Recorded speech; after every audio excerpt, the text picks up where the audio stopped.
Brilliant Stars. Should you buy it? What's in the set? What is it that you should be looking for in the set? We're going to talk about that today. So something I've been wanting to do is get some review videos out for each set and each product out, so that way customers from my website can go to these videos. I can even shorten them up and put them on the website so they know what to look for in a set, as well as what cards come in a set. That's something that's, a lot of new players will experience when they first start off, is not knowing what cards to look for. Not necessarily because they're expensive cards, but maybe because they're competitive cards, maybe because they're very collectible, or maybe just because they look good, right? So that's what we're going to do in this video. One, we're going to break down the cards to be looking for, as well as the items to look for from that product. So let's just go ahead and hop right into it. I got my handy computer right here. We are even using a new microphone. So if you guys hear some cutting out, this is actually our third time recording this, because I didn't know this, but there's a gain function on the microphone and it likes to cut out every once in a while if it's too low. So please let this work. I don't want to do this again. All right, enough about my mental breakdown. Let's hop into it. So Brilliant Stars has 2 cards over $81. For those of you who don't know, I start that as a benchmark because that's how much a booster box costs. That's one item I'm going to tell you to buy a lot of, is booster boxes. So the wholesale price is $81 to $83. So if there's multiple cards above that, that means you have multiple cards you can get that can literally pay off 36 packs. So I like to put that as a metric, as well as how many cards over $10. Because if you buy a single pack off the rack and you're able to literally double the worth of the pack from just one card, that's fantastic. So I like to put those 2 metrics up, right? So we have 2 cards coming in over $81. One is the Charizard Alt Art, and then the Charizard Rainbow V-Star. Almost said V-Max. No, V-Star, new mechanic, guys. So Brilliant Stars introduced that. Technically introduced a little bit before, but still. There's actually 5 Charizards in this set. This is literally the Charizard set. They should just called it Brilliant Charizard. Instead, it's Brilliant Stars. But those are the 2 cards over $81 they're looking for. The Charizard Alt Art is currently sitting at $182. The Charizard Rainbow is currently at $101, which is pretty crazy because when this set first came out, the Rainbow was more than the Alt Art. The Alt Art's actually kind of stayed the same. It was about $160 when Charizard Rainbow was over like $200. And then the Charizard Rainbows dropped and the Alt Arts kind of stayed steady. Now, what about chase cards, right? Chase cards refers to cards you should be getting excited about if you pull them. It doesn't necessarily mean it's a super hype card, as in the Charizard, which it does. But just also cards that are hard to pull, cards that are unique, or cards that are, well, I shouldn't say competitive because we'll separate those. Or just cards that are very wanted, right? So which ones do we have? We have the Charizards we already discussed. We have a Alt Art. We have a V-Star Rainbow. We have the V-Star Charizard. We have the Charizard V. And then you have the Charizard Full Art. Okay? 5 Charizards. We almost have as many Arceuses. Arceus? How do you say that, guys? Arceus, Arceus. All right, we got a lot of Arceus cards. We have the Alt Art, fantastic card. We even have an Alt Art of the Alt Art in a promo box, which we'll look at later. We have the Gold V-Star. We have the Rainbow V-Star. We have the V-Star, and we have the V. So a lot of Arceuses in the set as well. We have the Luminium, which is my favorite card in the set, and one I actually pulled. I never pull a chase card, guys. I'm still trying to get that Beedrill. Bees are hard to catch, and even when you catch them, they sting you. So still haven't caught that one, but I did get this one. Probably one of my favorite cards they've ever made. It's beautiful. And then the Haunch Crow is actually, if Luminium wasn't in the set, Haunch Crow would be my chase card. Beautiful card. Just look at it here, right? Look at that. Beautiful card. Set it down there. We'll keep that one.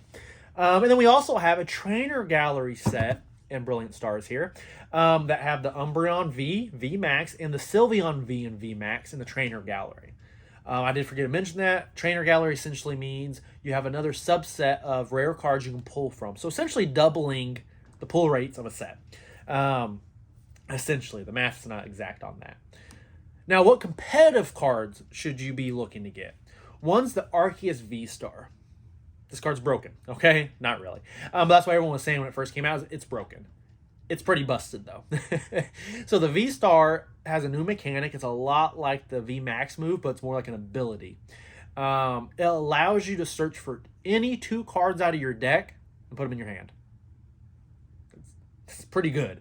Any cards. It can be a V-Max. It can be a V. It can be a Trainer. It can be an Energy. Anything, right? Very useful mechanic. And then just its attacks are pretty good too. Like you attack, you get to throw 3 energy on any Pokemon you like. It's a very good energy accelerator. The next card we have is Manaphy. This card's very useful in today's meta that has like Inteleon in every deck. And then I know this is a little back in the past before Astral, but when Astral came out, it introduced Radiant Greninja, which can do 90 damage to 2 Pokemon on the bench, which can kill a lot of things really quickly. So you'll need Manaphy in your deck to protect them, right? And it's a basic Pokemon, so it doesn't have any kind of evolution you have to do to get it out on the bench. So it's not a very hard card to play. So this is a card a lot of decks are just throwing in there to protect the bench. And then we have Luminium V. This is a very good search engine as well. I've been seeing a lot of decks throwing this in, and if you have a water deck, fantastic to throw in. There's a trainer toolkit coming out that's actually using this instead of the Crobat now for a draw engine. Now this card, I thought about not putting it on here, is the Ultra Ball. The Ultra Ball requires you to discard 2 cards to search your deck. That can be a lot, but some decks are made around discarding things, so it can still be very useful. And the last card is Magma Basin. This is a much needed card that fire types needed. It doesn't quite fix the issues fire types are having, but it's a very much needed support card. Well, not that it's a supporter card, that it supports fire types, right? So we needed that. So those are the cards you should be looking for if you're looking to play competitively. Now, what products release for Brilliant Stars? Of course, most sets, not specialty sets, but most sets we get booster boxes. This is if you're looking to rip as many packs open as possible, or if you're looking to save money, buy a booster box. I know they're expensive compared to a pack, but it's the best pack per price ratio you're going to have. Even if it's not something you're looking to open all right away, like if you're someone who just buys a few packs off the shelf, save your money, buy a booster box, and just have some self-restraint and open a few packs a day, a week, whatever, because you're going to save money buying booster boxes. Well, at least when things release. And then the second item you should be looking for is the Arceus promo box, right? I actually got one right down here. Beautiful box. Just even for a sealed collection, if you're one of those people, this is a beautiful box. It has an amazing promo, amazing statue, and if you're opening it, Cosmic Eclipse pack, right? We don't get too many boxes and stuff anymore with older sets like that, so this is a great thing to open for a sealed collection. Pretty much anything, get it. This is probably one of the best products that's released in a long time, and they're available at bulbacards.com right now for MSRP. Can't beat that. And then we also have the Glaceon and Leafeon V-Star boxes. This is something I thought about not putting on here because they technically released before Brilliant Stars, but Brilliant Stars introduced the V-Stars, but they technically didn't introduce the V-Stars since they came out before it with the Glaceon and Leafeon boxes. It's the whole time travel thing, right? So I'm just going to throw them on here and make it a little bit more coherent. And TCG Player throws them on there in their set, but yet not the Lucario boxes, which is weird. And then we also have the Lucario V-Star boxes. So these are both promo boxes that you get the V, and then you get the V-Star card in them. And in the Lucario boxes, you get a full art V and the V-Star. Brilliant Stars really started putting a lot better cards as the promo cards. And those boxes and Astrals continued it with the Cleaver. So I'm really liking that trend. Now, then we have the Elite Trainer box. if you're a new player, this is fantastic for you. You get 8 packs, some card sleeves, and a brick of energy. I know what some of you guys are thinking is who needs energy? New players do, okay? I was a new player at once. I remember just opening packs, trying to get enough energy to, make your own deck. It's nearly impossible.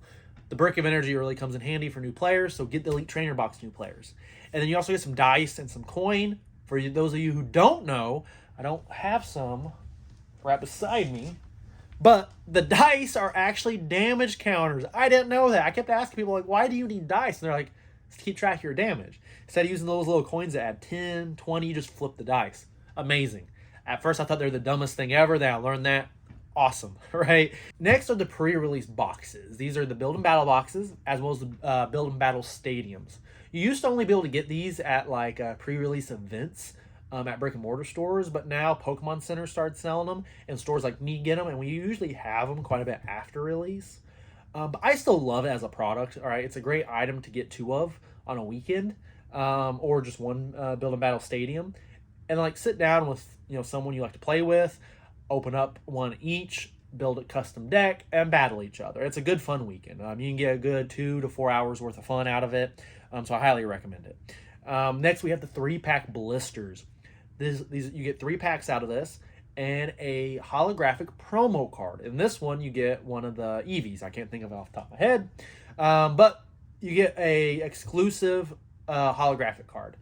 3-pack blisters are pretty actually hard to come by after release. For us, anyways, our store, that's probably the first thing we sell out of. 1, we don't get a lot of them, but 2, they sell pretty quickly because a lot of people like to buy 2 of them, 1 for each promo. So they run out quick, and it's something they don't print more of. They really don't restock them on the distributor side. So that's something I definitely say, if you see some of those for a fair price, grab them. They're pretty good at pack per price ratio plus the holo card. Not the best, but pretty good. And then we have the check lane blisters. This is 1 holographic card that says exclusive promo, as well as 1 pack. These typically hang around for quite a bit longer than the 3-pack ones do. And then, of course, just regular booster packs. Again, if you're looking to open a lot, I'd say buy a booster box. These are great. Just a single pack is great if you're just like walking to the store, you have a few extra bucks, you grab one, open it up, cool. But if you want to be cost efficient, again, I'm the type of person who buys like 300 rolls of toilet paper. I'm sure you guys can see behind me, I got boxes and boxes of stuff because I like to buy things in bulk. I like to save every penny if I know I'm going to spend the money in the future. So, all right, guys, that wraps up the set pretty much. If I had to give this a grade, I would say A+. This is a set that's highly collectible. So if you're just looking to get cool cards for your collection, fantastic for that. Even the non-V cards, just the rare or below, the card arts are looking amazing. 2, the value is there. This set's holding value very well. And in the future, I think it's going to be a very good card, very good set to invest in if you're into that kind of stuff. And then competitive-wise, it's a fantastic competitive set as well. Arceus is a colorless Pokemon, so I'm going pretty much any deck. And then the Manaphy and the Luminion can go in most decks as well, as just bench Pokemon. So I definitely say grab this if you're looking to play as well. So A+ for this set. It's one that's going to be sought after for a very long time. The trainer gallery makes the pulls even better because you're essentially doubling the rates. I would say it probably ranks number 2 or 3 behind Evolving Skies and Chilling Reigns, or possibly above Chilling Reigns. Depends on your how you like to rank things. Chilling Reigns has like 38 cards, or is that Evolving? All I know is Chilling Reigns has more cards over $10 than Brilliant, and it also has 2 cards over 80. Now, if you value 1 card being well above 80, then Brilliant's your set. But I kind of count it out as even, take out more variables. Because the Brilliant Stars does have the Charizard alt, which is very expensive, where Chilling Reigns, most expensive, is 100. Even though it's over 80, it's still only 100, and the second one's like 85. But I prefer having a higher quantity of cards over $10 than having just 1 card, like Champion's Path, for instance. Has 1 card that's like $300, but your other card's like useless in it. Value isn't the best way to rank a set. Otherwise, we'd be very disappointed in every set that comes out because you very rarely make your money back in something you open. It'd be like opening a PlayStation and playing it and then getting mad when when the PlayStation's worth less after you play it. I know it's a collectible, but collectibles usually are more valuable when they're unopened. Grading cards is a little different because that's something, even if you get the card, it's still hard to get a good grade on one. So, all right, guys, other than that, I don't have much else for you. If you like this video, I have a pinned video down below that's very similar, so you'll probably like that one as well. So be sure to check that out. If you haven't yet, subscribe so you can get notified when we drop the latest video, because we will be bringing in coupon codes for products for the website, as well as giveaways. And I don't like to announce those on Instagram, so you don't get like a lot of random just giveaway hunters on them. I want people who actually enjoy the videos to get those giveaways. So make sure to subscribe and hit notify so you guys know when those come out. Other than that, guys, I appreciate you joining me. I love your guys' support, and I will see you guys next time.